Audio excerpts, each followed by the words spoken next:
احتشام خاتون میں آپ کا استقبال ہے۔ محترم ناظرین، مختصر بیان نعت نبی جلوس جلالین نیز اہم امور پر اکابرین کا موقف جاننے کے لیے ہمارے چینل احتشام خاتون کو سبسکرائب کرنا اور بیل آئیکن دبانا نہ بھولیں تاکہ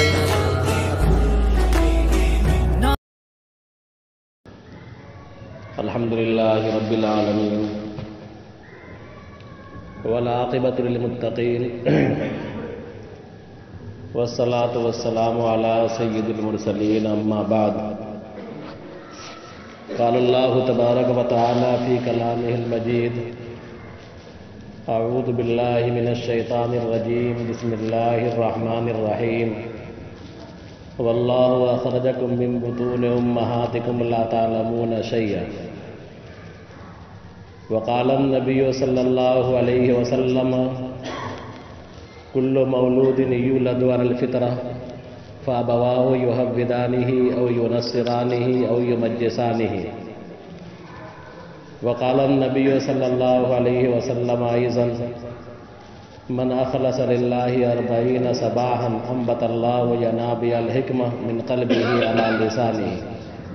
او کما قال علیہ الصلاۃ والسلام۔ محترم بزرگوں، عزیز ساتھیوں، 2 ہفتوں سے آپ حضرات کے سامنے تبلیغی جماعت، اس کی اہمیت، اس کی کارگزاری اور اس کی ضرورت کے تعلق سے بات آ رہی تھی۔ آج بھی اسی سلسلے کو آگے بڑھائیں گے انشاءاللہ۔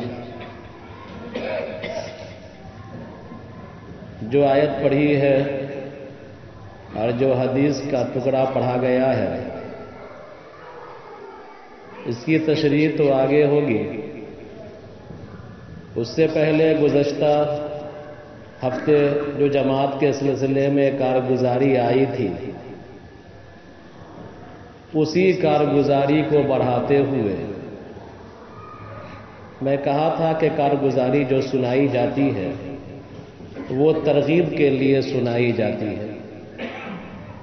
بزرگوں کے واقعات جو سنائے جاتے ہیں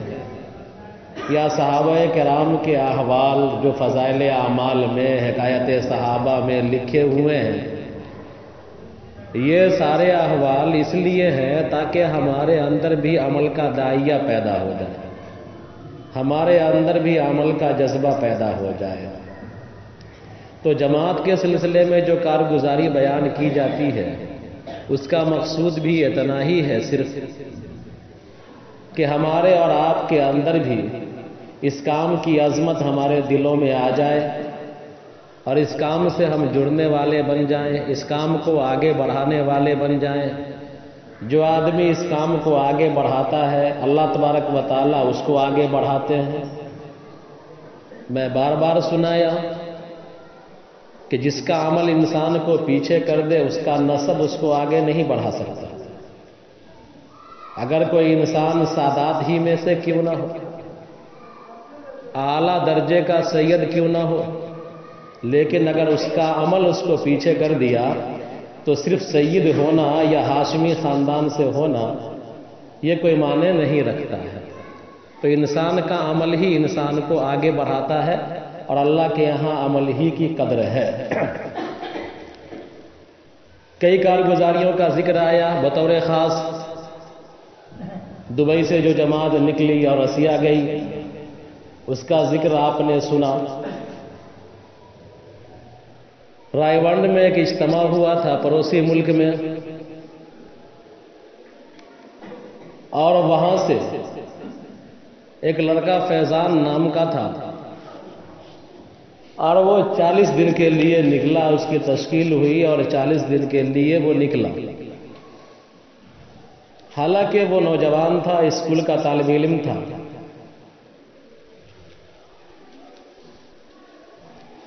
جب وہ 40 دن لگا کر کے اپنے مقام پر آیا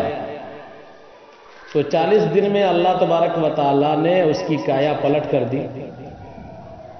اور اس کام کو اس نے اوڑھنا بچھونا بنا لیا۔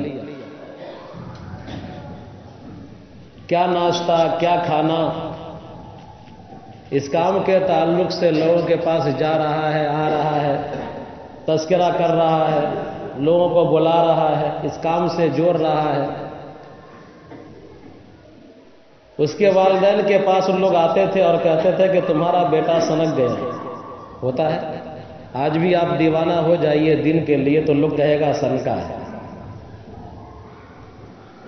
ہمارے استاد مفتی ابوبکر صاحب دامت برکاتہم کہا کرتے تھے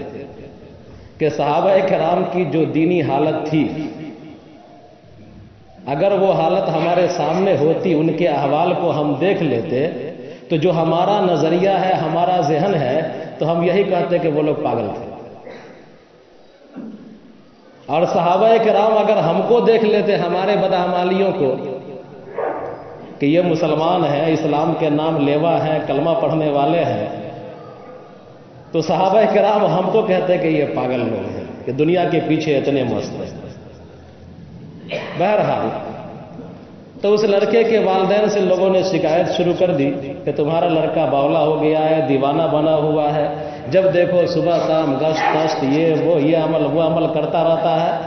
نہ پڑھنے سے کوئی مطلب ہے، نہ لکھنے سے کوئی مطلب ہے، اور نہ کمانے دھمانے سے کوئی مطلب ہے۔ ایک روز اس کی والدہ نے اس کو بلایا اور بلانے کے بعد اس سے کہا کہ بیٹا تم وقت پر نہ ناشتہ کرتے ہو، نہ وقت پر تم کھانا کھاتے ہو، نہ تم پڑھائی کرتے ہو، لوگ آتے ہیں میرے پاس شکایت کرنے کے لیے اور لوگ تمہارے بارے میں ایسا تبصرہ کرتے ہیں، تم ایسا کیوں کر رہے ہو؟ تو اس لڑکے نے کہا کہ امی جان میں کلاس میں جاتا تھا پڑھنے کے لیے، تو ہر سال کوئی ایک طالب علم ہی اول آتا تھا، امتحان ہوگا تو کوئی ایک طالب علم ہی فرسٹ ہوگا، تو ہر سال ایک طالب علم ہی اول آتا تھا۔ جب میں نکلا ہوں 40 دن اللہ کے راستے میں، تو میرے دل میں یہ بات آئی ہے، میں اسی کی محنت کر رہا ہوں کہ ہمارے ساتھی لوگ تو کلاس میں فرسٹ آتے ہیں، میں اسی کام میں اول آتا ہوں، یعنی دعوت و تبلیغ کی محنت میں میں اول درجے پر پہنچ جاؤں، اسی میں فرسٹ ہو جاؤں، میں اسی کی محنت کر رہا ہوں۔ بہرحال اس کے بعد وہ اپنا لگا رہا، والدین نے چھوڑ دیا، آزاد کر دیا، والدین نے اس کا کوپریٹ کرنا شروع کر دیا، اگر پیسہ مانگا ضرورت ہوئی دے دیا، جہاں جانا ہے جاؤ اللہ کے راستے میں۔ ایک مرتبہ رائبنڈ جو پڑوسی ملک میں ہے، وہ بھی عالمی مرکز ہے، اور وہاں سے سال میں 200-250 جماعتیں بیرون کی نکلتی ہیں، سال والی جماعت۔ اللہ نے ان کو پیسوں سے بھی نوازا ہے۔ تو نائجیریا کی تشکیل ہوئی، سال بھر کی جماعت کے لیے اس بچے نے اپنا نام لکھوایا، اور نام لکھوانے کے بعد یہ تیاری شروع کیا، نائجیریا گیا، 1 سال کی جماعت میں نائجیریا پہنچ گیا، اور اس جماعت میں رہ کر کے 1 سال اس نے بڑی محنت کی، یہی کو اوڑھنا بچھونا بنائے ہوا تھا، لگاتار محنتیں کرتا رہا، سال پورا ہوا۔ وہ جماعت جب لوٹنے لگی تو حج کے ایام شروع ہو رہے تھے، تو وہ جماعت نے سعودی کا قصد کیا اور عرب پہنچے کہ تاکہ حج کر کے اور یہاں سے واپسی ہو، ایسا ہی ترتیب بنایا گیا تھا۔ تو حج کے ایام میں جب وہ جماعت وہاں پہنچ گئی، اس لڑکے کو بخار لگا، اور شدید بخار آیا، اور اس بخار کے نتیجے میں یہ جابر نہ ہو سکا، اور حج کے ایام میں مکہ مکرمہ میں انتقال کیا، اور حضرت عبداللہ ابن زبیر رضی اللہ عنہ کے قدموں میں اس کو جگہ مل گئی قبرستان کا۔ تو ایک لڑکا فیضان نام کا جو اس کام کو اوڑھنا بچھونا بنایا، اللہ تبارک و تعالیٰ نے دکھلا دیا دنیا کے اندر بھی کہ اس کام کو جو اوڑھنا بچھونا بنا لے گا، اس کا انجام صحابہ کرام کے قدموں میں ہے۔ عبداللہ ابن زبیر رضی اللہ تعالیٰ عنہ کے قبر کے پیچھے نیچے اس کی قبر بنائی گئی۔ تو بڑی برکتیں ہیں، اس کام سے جڑنا چاہیے۔ ہارون نام کا ایک لڑکا تھا، ملیشیا کا رہنے والا، 30-40 سال پہلے کی بات ہے۔ اس وقت ملیشیا میں اس کام کو فروغ نہیں ملا تھا۔ وہ ہارون نام کا لڑکا کسی طرح وہاں سے وقت نکال کر کے پڑوسی ملک آ گیا، رائیونڈ آ گیا، اور آنے کے بعد یہاں سے اس نے اس کام کو سیکھا، 40 دن لگایا اور پھر لوٹ کر کے چلا گیا ملیشیا۔ اور ملیشیا میں یہ اس کام کو شروع کرنے لگا، جگہ جگہ جاتا، لوگوں کو گشت کی اہمیت، تعلیم کی اہمیت، جو ہوتا ہے کام کرنے کا طریقہ ہوتا ہے، اس کام کے اعتبار سے یہ اکیلے کام کرتا تھا۔ لوگ اس سے بدک جاتے تھے، بھاگ جاتے تھے، مانوس نہیں ہوتے تھے۔ 1 سال وہ روزانہ یہ کام کرتا رہا۔ ہوتا ہے اللہ میاں کب دروازہ کھول دے۔ 1 سال یہ کام کرتا رہا اکیلا ہی۔ اتفاق سے 1 سال کے بعد اس کے 1-2 ساتھی ہم خیال ہوئے اور دھیرے دھیرے اس کام کو فروغ حاصل ہوا۔ جو بچہ جس مسجد میں جا کر کے اور لوگوں کو اس کام کی تلقین کرتا تھا، اس کام سے جوڑنے کی کوشش کرتا تھا،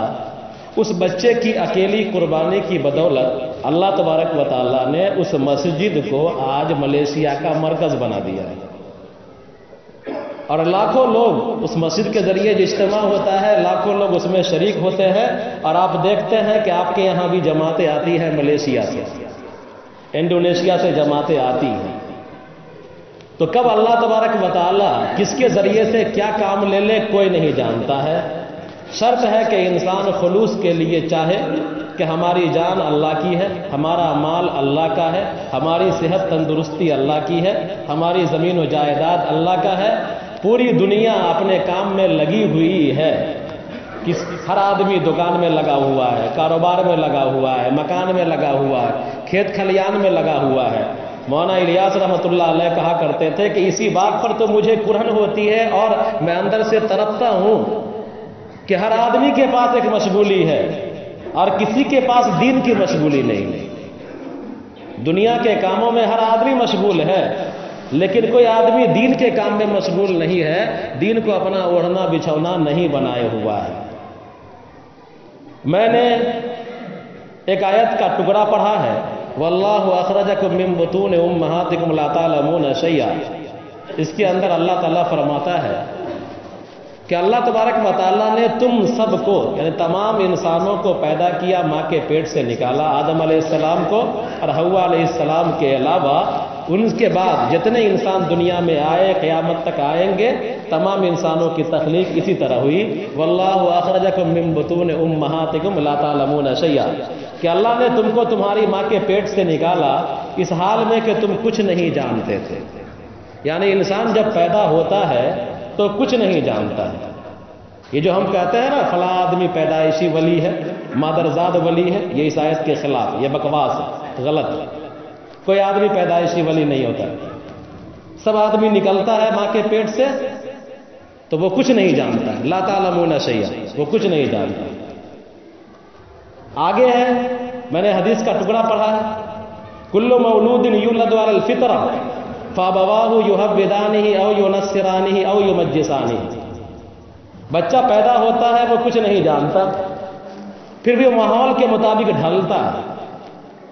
اگر اس کے ماں باپ یہودی ہوتے ہیں تو بچے کو یہودی بنا لیتے ہیں، اگر اس کے ماں باپ نصارہ ہوتے ہیں تو بچے کو نصارہ بنا لیتے ہیں،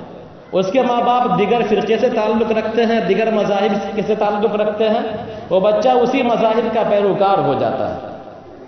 تو گھر کے ماحول کا بچوں کے تربیت پر اثر پڑتا ہے۔ یہ تو کنفرم ہوا۔ اب آگے جو میں نے پڑھا ہے کہ من اخلص للہ 40 صباحا انبت اللہ ینابع الحکمہ من قلبہ علی لسانہ۔ جب پیدا ہوا کچھ نہ جانتا تھا، ماں باپ کے ماحول میں، ماں باپ کے ماحول کو قبول کیا، اثرات کو قبول کیا، گھر کے اثرات میں ڈھل گیا بچہ، اور یہی حالت رہی، زندگی گزرتی رہی۔ لیکن اگر یہی آدمی جو گھر کے ماحول میں، معاشرے اور سماج میں جیسا معاشرہ اور سماج ہے اسی رنگ روپ کا ہو گیا ہے، اور پھر وہ اللہ والے ماحول میں نکل جاتا ہے، کسی اللہ والے کے پاس جا کر کے وقت لگاتا ہے، یا یہ 40 دن والی محنت میں، 4 مہینے والی محنت میں نکل جاتا ہے، تو وہ 40 دن کے ماحول کا بھی اثر اس کی زندگی پر پڑتا ہے، جو اس حدیث کے اندر فرمایا کہ من اخلص للہ 40 صباحا، کہ جو آدمی 40 دن اللہ تبارک و تعالیٰ کے لیے خالص کر دے گا، اللہ کے دین کے لیے خالص کرے گا، کہ ہم نکلے ہیں اللہ کے لیے، اللہ والے ماحول میں، دنیا کے ماحول کو چھوڑ کر کے آئے ہیں، اللہ والے ماحول میں رہیں گے، ذکر والے ماحول میں رہیں گے، فکر والے ماحول میں رہیں گے، مدد مانگنے والے ماحول میں رہیں گے، دعا مانگنے والے ماحول میں رہیں گے، تو جو آدمی دنیا کے ماحول کو چھوڑ کر اللہ والوں کے ماحول میں آ جائے گا، اللہ کے گھر میں آ جائے گا 40 دن کے لیے، تو فرمایا انبت اللہ ینابع الحکمہ من قلبہ علی لسانہ، کہ اللہ تبارک و تعالیٰ اس کی کایا ایسی پلٹ کر دے گا کہ بسا اوقات اس کے دلوں کے اندر حکمت کی باتیں ہوں گی اور زبان سے حکمت کے سوتے پھوٹیں گے، وہ بولے گا تو لوگ اس کے اثرات کو قبول کریں گے۔ تو بہرحال کہنے کا، کارگزاریوں کے سنانے کا، اور ان تمام احادیث کے ٹکڑوں اور قرآن کی آیات کے ٹکڑے کے خلاصے کا، کہنے کا خلاصہ، بیان کرنے کا خلاصہ صرف یہی ہے کہ اس کام سے ہم لوگ محبت کرنے والے بنے، اس کام سے جڑنے والے بنے، اور اس کام کے ذریعے سے امت بننے کی کوشش کریں۔ یہ کام امت بنانے کا کام ہے، جوڑنے کا کام ہے۔ اگر اس کام سے ہم جوڑیں گے تو اللہ تبارک و تعالی ہم کو اپنے آپ سے جوڑ لے گا، اور جس کو اللہ جوڑ دے اس کو کون توڑ سکتا ہے۔ ربنا تقبل منا انک انت السمیع العلیم وتب علینا انک انت التواب الرحیم۔ احتشام محترم ناظرین، نعتیں سے جلالین نیک رحم امور پر اکادمی جاننے کے لیے ہمارے چینل شام خاطی کو سبسکرائب